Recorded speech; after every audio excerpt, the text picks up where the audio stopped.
Alright guys, today I'm going to show you how I like to change valve springs on LS engines.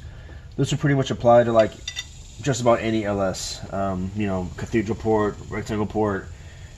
This is probably my favorite valve spring compressor that I've had so far. It's by CompCam. This one will work on cathedral and rectangle port heads. If you get one like dedicated for cathedral port, it will not work on the rectangle port heads because the hump is just too big here where the intake runner is, and it just doesn't work out. So this CompCam compressor needs you to use the pedestal.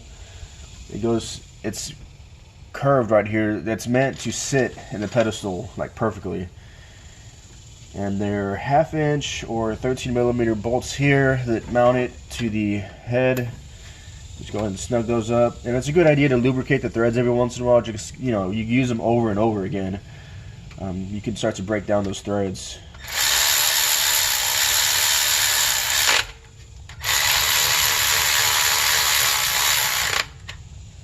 These don't have to be really tight or like torqued down or anything. Just literally just snug and you're good to go. So this is the bolt that comes with the CompCam valve spring compressor. It's got like this, it's almost like a ball out of what you would see like in a ball bearing. It's in the tip of this. And that is what makes this kit a little different than the rest. Because I did have a valve spring compressor tool that didn't have that, and it made it a little bit more, it didn't operate as smoothly as this, I guess.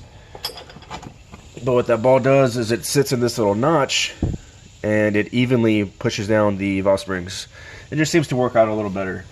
So this is pretty much the last pair of valve springs I got to do on this cam swap I'm doing. This car is an 81 Trans Am with a like an LM7 swap out of a truck.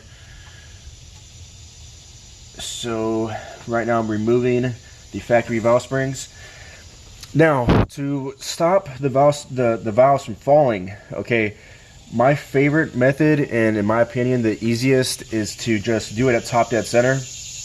You got to find top dead center on each cylinder that you're swapping the valve springs on. If you do that, the valves will not fall. If the piston is at, you know, for example, at the bottom of the stroke, you could risk the valve actually falling in the chamber, and you would have to pull the head off, and that's just something you don't want to deal with, all right? But it's not in the best position right now. What I'm going to do is compress the springs and then get it to top dead center and show you how it works out so well. Let me go ahead and compress this. It's not at top dead center, so what's going to happen is I'm going to make sure the valves go down with the springs, and I'll show you what I'm trying to do here. Let's see. I'm just going to run this in, compress the springs.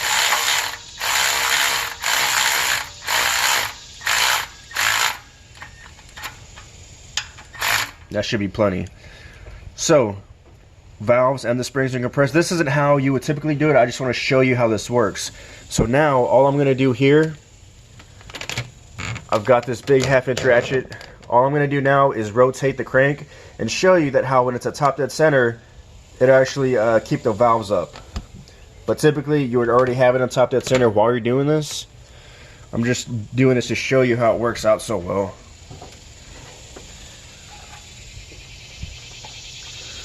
Here we go, and I'm just gonna keep my fingers here to make sure it doesn't like pop the valve keepers out, because sometimes it will. So already piston is touching the valves, and as I crank or turn over the motor, you can see the valves coming up higher and higher. See that? That could have been bad. I could have popped the valve keeper out. But there we go, we're at top dead center. Now all I have to do is, this is where a magnet comes in handy. And of course, I don't know where I left it.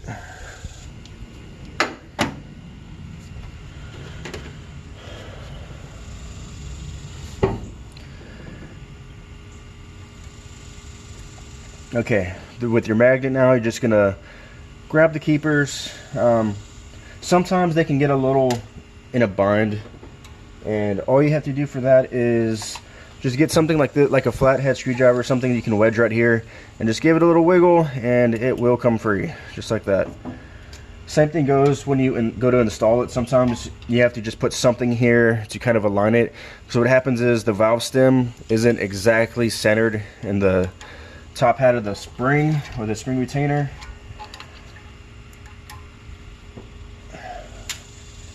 So, oh, that came out pretty easy.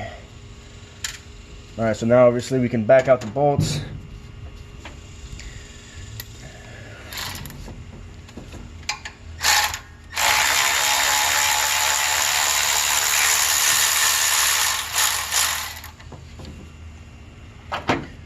Now for this job, all we're doing is upgrading the valve springs. We're keeping the hardware, but if you're doing a full build at this point, it's a good idea to go and replace the valve seals, get new hardware like titanium retainers and things like that. But this is just like a mild cam. It's actually from Jegs. I believe the specs are somewhere around like a 216, 220 duration, like a 530-ish lift with a one. It has a low LSA. It's like 110, so it should sound pretty good. That's pretty much all he wants. He wants it to have good low end torque, but also sound pretty good. And I think this mild cam is going to be pretty good for that. So now let me go get the ls3 valve springs. Depending on what site you check, some places say these are good for 570 lift. Other sites say they're good for 550. Personally, I've ran them up to 5. I have had a 570 lift cam in the past, and it did work out well. I had no issues.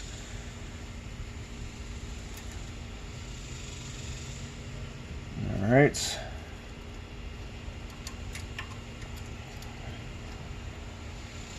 Just try to center up the valve stem, the center of the top hat, and now we can run it in.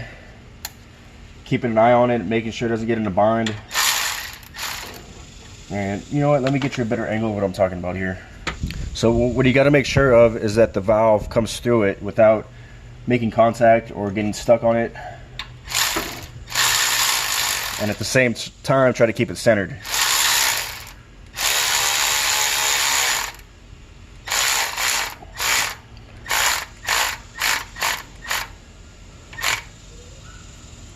Alright, that should be good right there. You know what, let me back it out just a second.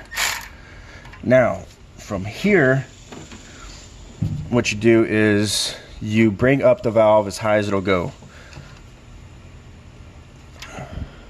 Alright, now you can go ahead and install the valve keepers or locks.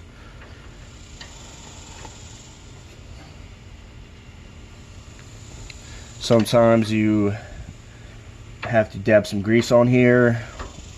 That'll help keep them in place because they could be a little frustrating because they'll fall off pretty easily. But now that you have them on here, go ahead and push the valve in to lock this one valve in place, so this doesn't come undone on you. It'll be done. Just got to move the valve, push the valve down, let the valve locks do the job, and keep this spring done. So this one is done. I'm going to do the exact same process for the back. First things first, bring the valve up. You can't really see what I'm doing behind the tool, but it's the exact same process as I just showed you.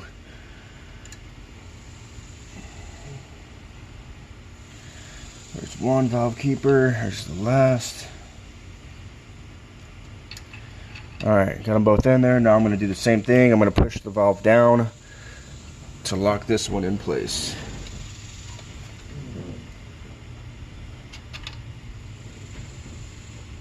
Looks like I need to run it in just a little bit.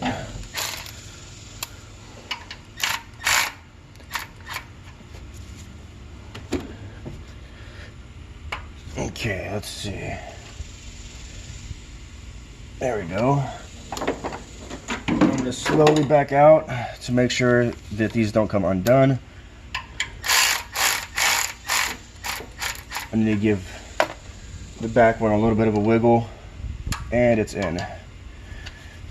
Okay, now you can back out all the way.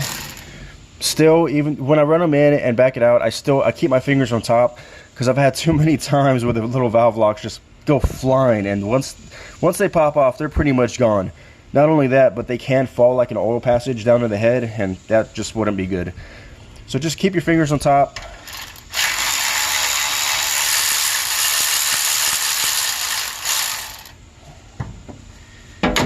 And just like that, we are done. Not officially done. I guess I gotta take the tool off.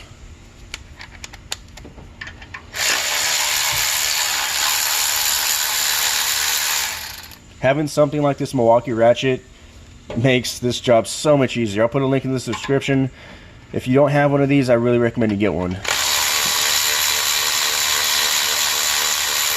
I mean, could you imagine just wrenching on this thing by hand with a, you know, a ratchet or something like that? It would take forever to do all the valves.